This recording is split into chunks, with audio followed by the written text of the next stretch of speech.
আসসালামু আলাইকুম রহমতুল্লাহি ওবরকাতুহু। সম্মানিত দর্শক, বাংলাদেশ জাতীয়তাবাদী দল বিএনপি মনে হচ্ছে যে প্রকৃতির একটা ফাঁদে পড়েছে, কিন্তু না। এটি বিএনপির যে পরিবর্তিত পরিস্থিতিতে যে সিদ্ধান্ত নেওয়ার দরকার ছিল, যে দৃঢ়তা দরকার ছিল, যে যাকে বলে কৌশল দরকার ছিল, বা যে প্রস্তুতির দরকার ছিল, সেই প্রস্তুতি না থাকার কারণে এমন কতগুলো জটিল সমস্যা এই মুহূর্তে তাদের কাছে এসেছে। এই সমস্যার কারণে প্রথমত তারা তৃণমূলে অনেক জনপ্রিয়তা হারিয়েছে এবং তাদেরকে ভোট দেওয়ার এবং তাদেরকে ভালোবাসার এবং আওয়ামী লীগকে ঘৃণা করার যে রিজনগুলো ছিল, সেই রিজনগুলো ক্রমশ একেবারে প্রান্তিক পর্যায়ে চলে যাচ্ছে। ২ নম্বর হলো, বর্তমান ইউনূস সরকারের কাছে যে তাদের গুরুত্ব, এটা ডে বাই ডে কমে যাচ্ছে এবং তাদের যে বক্তব্য, সেই বক্তব্যগুলো হারিয়ে যাচ্ছে। মানে গুরুত্ব সহকারে তাদের একটা দাবি শুনছে না। যেখানে ছাত্রদের একটা কথা, কিংবা ধরুন একজন ইউটিউবারের কথা, বা আমরা যারা ছোট মানুষ আছি, আমাদের যে কোনো একটা কথার যে গুরুত্ব, সেই গুরুত্বের সাথে কোটি কোটি গুণ গুরুত্ব থাকা উচিত বিএনপির যারা ভারপ্রাপ্ত চেয়ারপারসন আছেন, যিনি আছেন, বা যারা তার প্রতিনিধি রূপে বাংলাদেশে আছেন, তাদের কথাবার্তা, তাদের সিদ্ধান্ত, এই জিনিসগুলো। কিন্তু এগুলো হচ্ছে না। এরপরে সামনে যে নির্বাচন, সেই নির্বাচনে ক্রমশ এরকম একটা জটিল পরিস্থিতি তৈরি হচ্ছে। সেই পরিস্থিতিতে যদি বিএনপি ক্ষমতায় আসেও, সেই ক্ষমতা লাভ করা, ভোগ করা এবং সেই ক্ষমতাকে টেনে নেওয়া, এটি রাজনীতির যে হিসাব, সেই হিসাবে বলতে গেলে অসম্ভব। এখন এই সমস্যাগুলো তৈরি হলো কি করে, কিভাবে তৈরি হলো, আমি একে একে এই সমস্যাগুলো বলে যাচ্ছি।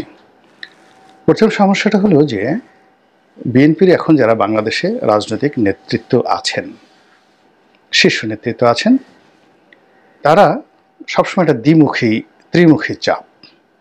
প্রথম চাপটা ছিল শেখ হাসিনা সরকারের পক্ষ থেকে, সেনাবাহিনীর পক্ষ থেকে মামলা, হামলা, গুম, এরকম যেমন ছিল, তার সঙ্গে সঙ্গে আবার অনেকের বিরুদ্ধে অভিযোগ, সত্য মিথ্যা জানি না, যে তাদেরকে টাকা দেওয়া হতো, তারা টাকা গ্রহণ করতেন এবং সরকারের অনেক গোয়েন্দা সংস্থার কথা মতো বিএনপিকে বিপথে পরিচালিত করতেন।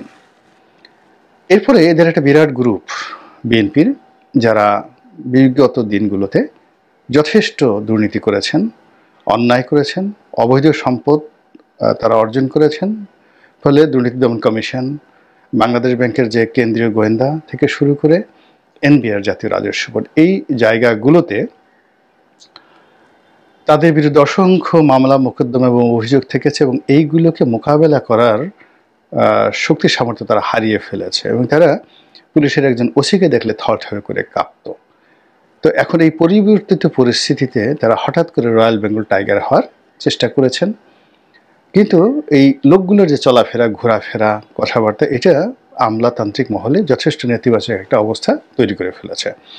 এবং এই কারণে কি হচ্ছে, বিএনপির যে রাজনৈতিক প্রতিদ্বন্দ্বী এই মুহূর্তে জামাত, এবং তাদের কথার সূত্র ধরে অন্য অনেকেই, এমনকি এই যে যারা সমন্বয়ক, তারা 10 মুখে বলার চেষ্টা করছে যে এক জালেম গিয়েছে, তার বিনিময়ে বা তার পরিবর্তে আমরা অন্য জালেম চাই না।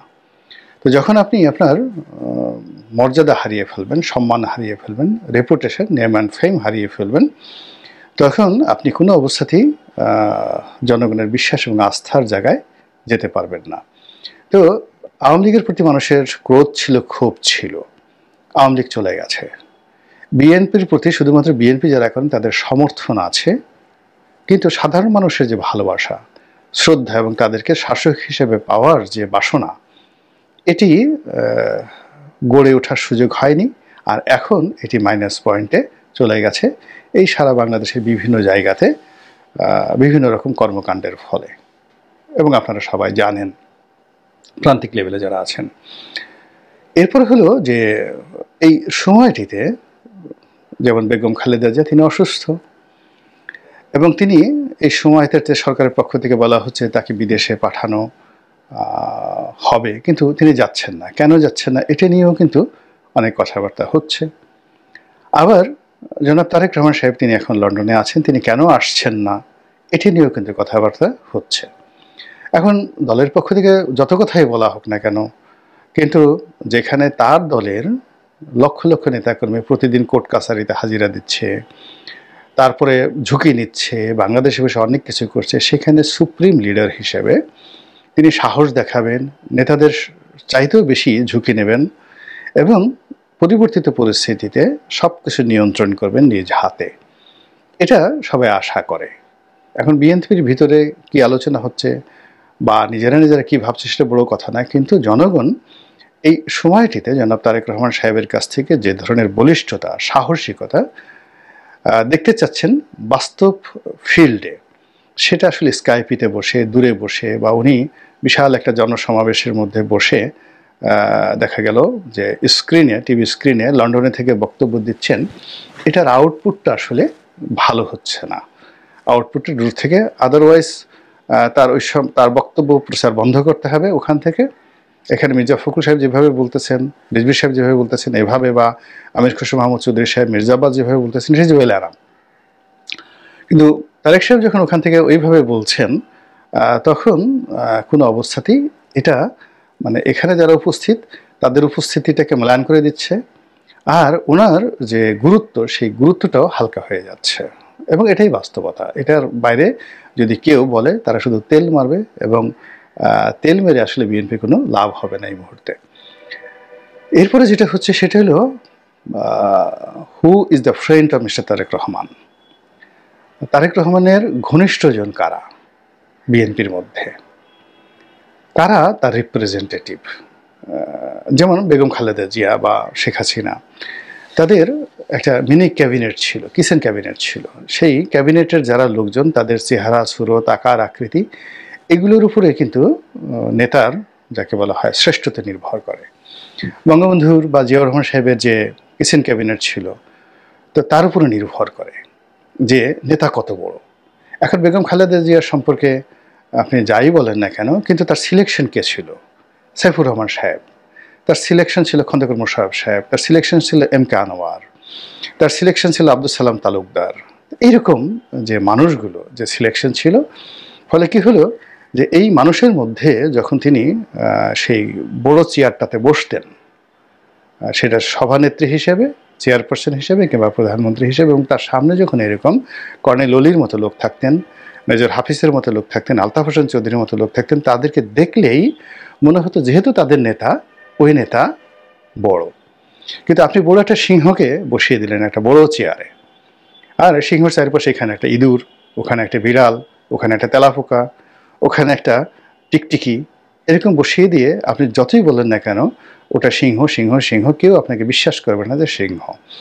এই জন্য যে কোনো নেতা বা যে কোনো রাজা, যে কোনো প্রধানমন্ত্রী, তাকে মূল্যায়িত হয় তার বন্ধু দ্বারা, তার বান্ধব দ্বারা, তার পরিষদ দ্বারা, তিনি কাদের সঙ্গে আপনজন। তো এখানে দেখা যাচ্ছে যে জনাব তারেক রহমান সাহেব তার একটা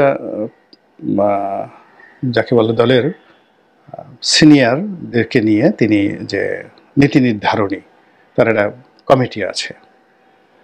তো আওয়ামী লীগে যেটাকে বলা হয় প্রেসিডিয়াম মেম্বার, আর বিএনপিতে যেটাকে বলা হয়, এই মুহূর্তে আমার নামটা মনে আসছে না যেহেতু রেডিমেড কথাবার্তা বলছি, তো সেটা সর্বোচ্চ নীতি নির্ধারণী বডি। তো সেখানে যারা আছেন এদের কারোরই সঙ্গে, সেটা গয়েশ্বরবাবু বলেন, মির্জা আব্বাস বলেন, সালাউদ্দিন সাহেব একমাত্র সালাউদ্দিন সাহেব ছাড়া অন্য যারাই এই গ্রুপে আছেন, ডাক্তার জাহিদ থেকে শুরু করে, তাদের কারোর সঙ্গে ওনার বন্ধুত্ব আছে, তারপরে ওনার আপনজন আছেন, এরকম আমরা জানি না।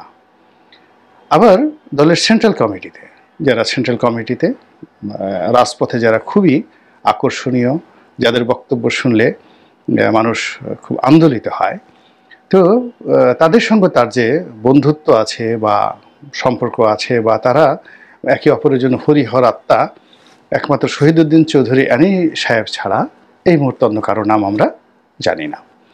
ফলে কি হচ্ছে, টোটাল এখানে তাকে রিপ্রেজেন্ট করার মতো যে নামগুলো সামনে আসছে দলের মধ্যে, সেই নামগুলো তার দরবারে, মানে জনাব তারেক রহমান সাহেবের দরবারে খুবই প্রভাবশালী, এবং সেই প্রভাব ব্যবহার করে তারা কি করছে এখানে, যে দলের সিনিয়র নেতৃবৃন্দ রয়েছেন তাদের সঙ্গে দাপট দেখাচ্ছেন, কমিটি গঠন করছেন, বিভিন্ন জায়গাতে করছেন। ফলে তারেক রহমান সাহেবের যে ইমেজ, এই ইমেজটা বাংলাদেশে মির্জা ফখরুলকে দিয়ে হচ্ছে না, ইমেজটা মির্জা আব্বাসকে দিয়ে হচ্ছে না, ইমেজটা হচ্ছে ওই যে তার যারা আপনজন কিচেন ক্যাবিনেটের যে সমস্ত লোকজন আছে তাদের যোগ্যতা, তাদের অভিজ্ঞতা, এগুলো দিয়ে। আবার ধরুন বিএনপির বাইরে তার কাদের সাথে সম্পর্ক, তো এখন যাদের সাথে সম্পর্ক তার উপরে জনাব তারেক রহমান সাহেবের কিন্তু যোগ্যতা, অভিজ্ঞতা এবং পাবলিক পারসেপশন এবং ইমেজ সেটা নির্ভর করে। অর্থাৎ তিনি যদি একটি আড্ডা দিতেন অধ্যাপক সলিমুল্লাহ সাহেবের সঙ্গে, এবং সেটা যদি মানুষ দেখত, কিংবা তার পক্ষ হয়ে প্রফেসর সিরাজুল ইসলাম চৌধুরী, কিংবা ধরুন জাতীয় অধ্যাপক এ কে আজাদ, এখন এই যে ডায়াবেটিস সমিতির প্রধান, তার সঙ্গে মানে তারেক রহমান সাহেবের সালাম নিয়ে মির্জা ফখরুল সাহেব সবাই মিলে তার সঙ্গে একটা বৈঠক করতে যাইতেন, এ কে আজাদ সাহেবের সঙ্গে, বিখ্যাত ডাক্তার, কিংবা ধরুন চিফ জাস্টিসের সঙ্গে একটা বৈঠক হতো এবং সিনিয়র নেতৃবৃন্দ যেতেন, তো সেখানে এক ধরনের ইমেজ, বা আমাদের বদরুদ্দিন নবীর সাহেব আছেন, মুজাহিদুল ইসলাম সেলিম সাহেব আছেন, তাদের সঙ্গে যদি তারেক রহমান সাহেবের একটা বৈঠক হতো, বা তার প্রতিনিধি হিসেবে দলের যারা শীর্ষ নেতৃবৃন্দ রয়েছে তারা যেতেন, এটার একটা আউটপুট হতো। কিন্তু এখানে যাদের সঙ্গে বৈঠক হচ্ছে সেটা একেবারে তরুণ, অনির্লক্ষ্য, এবং এই তার দলের সবচেয়ে সিনিয়র যারা নেতৃবৃন্দ রয়েছেন তাদেরকে তিনি যেভাবে ছোট ছোট রাজনৈতিক দলের অফিসে পাঠাচ্ছেন এবং তাদেরকে সেইভাবে গুরুত্ব দিচ্ছেন, এই জিনিসগুলো দলের ভিতরে এবং বাইরে নানা রকম সমালোচনা তৈরি হচ্ছে। এবং ধরুন একজন রাজপথের খুবই গুরুত্বপূর্ণ সংগ্রামী নেতা, বা আমি কারো নাম বললাম না, এক বা একাধিক, এখন তারা যখন জনাব তারেক রহমান সাহেবের সাথে সকালে বিকেলে কথা হয়, এবং সেই কথার রেফারেন্সে যখন দেখা গেল মির্জা ফখরুল সাহেবকে ডমিনেট করার চেষ্টা করেন, এবং নেতার সঙ্গে কী কথা হলো এই কথা শোনার জন্য অন্য একজন যাকে বলে ছোট রাজনৈতিক দলের একজন সাধারণ লোক, যে কিনা আমির খসরু মাহমুদ চৌধুরী সাহেবের অফিসেই ঢুকতে পারবে না, চেষ্টা করলেও ঢুকতে পারবে না, সামনে বসে কথা বলা তো দূরের কথা। এখন যখন সেই আমির খসরু মাহমুদ চৌধুরীকে সেই নেতার বাড়িতে পাঠানো হয়, সেই নেতাদের যাকে বলা হয় অফিসে পাঠানো হয়, নেতা এবং নেতাদের এরকম অনেক, তো এইরকম যারা খুচরা লোকগুলো যারা বিভিন্ন সময় এর কাছ থেকে 10 টাকা চাঁদা আনে, ওর কাছ থেকে যাকে বলে সাহায্য আনে, ওই গোয়েন্দা সংস্থার টাকা খায়, দেশি বিদেশি গোয়েন্দা সংস্থার সাথে বৈঠক হচ্ছে, সেগুলো নিয়ে জিনিসগুলো নিয়ে যারা যাকে বলা হয় মার্কেটিং করে, সব জায়গাতে যাওয়ার চেষ্টা করে, এখন তাদের কাছে যখন বিএনপির একেবারে শ্রেষ্ঠ মানুষগুলোকে পাঠানো হয়, তখন এটা দিয়ে আমাদের যে রাজনৈতিক অঙ্গনে কি মেসেজ যায়, নেতার রুচি, নেতার আভিজাত্য, নেতার ভিশন, নেতার মিশন, এই জিনিসগুলো কোন পর্যায়ে যায়। যেমন শেখ হাসিনা যে কাজগুলো করতেন, তার প্রয়োজন হলে তিনি অনেক সময় একটা ওসির সাথে কথা বলতেন, এটা দলটাকে কিন্তু শেষ করে দিয়েছে। ওসিকে দিয়ে তিনি বলতেন যে ফায়ার করে দাও, এটা করে দাও, বা তিনি ছাত্রলীগের কোনো একটা ছেলেকে সরাসরি ডেকে নিতেন, টেলিফোন করতেন, যাও ওখানে ওই বাসে আগুন লাগাও, ওখানে ওর মুখে ঠ্যাং ভেঙে দাও। এই কাজগুলো সরাসরি খুবই ইফেক্টিভ হতো, কিন্তু লং রানে আওয়ামী লীগের মতো দলটাকে যে কি বিপদে ফেলেছে, তা এখন দেখছেন যে আওয়ামী লীগের নাম উচ্চারণ করার মতো এই বাংলাদেশে কোনো লোক নেই, এবং আগামী 20 বছর এটা সম্ভব হবে না। এবং এই 20 বছর আওয়ামী লীগ টিকে থাকবে কিনা এটা দ্বিতীয় প্রশ্ন। এখন বিএনপির ক্ষেত্রে যেটা হচ্ছে যে এত বড় একটা ঐতিহাসিক সুযোগ আসতে পারে, শেখ হাসিনা পালাতে পারে, পালানোর সঙ্গে সঙ্গে শেখ হাসিনা পালাবে, শেখ হাসিনার পতন হবে, এমনকি শেখ হাসিনা গণপিটুনিতে মারা যাবে, এরকম প্ল্যান এ বি সি ধরে তারপর নিজেদের যে প্রস্তুতি, সেই প্রস্তুতি যেটা জামাতের ছিল, ফলে জামাত 24 ঘন্টার মধ্যে অ্যাক্ট করতে পেরেছে, আর বাকি বাংলাদেশের কোনো দলের ছিল না। ফলে যখন সেনাপ্রধান তাদেরকে ডেকেছেন, তারা গিয়েছেন এবং তারা কিংকর্তব্য বিমূঢ় হয়ে সেনাপ্রধান যা বলেছেন সেটা শুনেছেন এবং কিংকর্তব্য বিমূঢ় হয়ে গণভবনে গিয়েছেন। এখানে মির্জা ফখরুল সাহেবের যে অবস্থা, মাহমুদুর রহমান মান্নার সাহেবের যে অবস্থা, জুনায়েদ শাকির একই অবস্থা।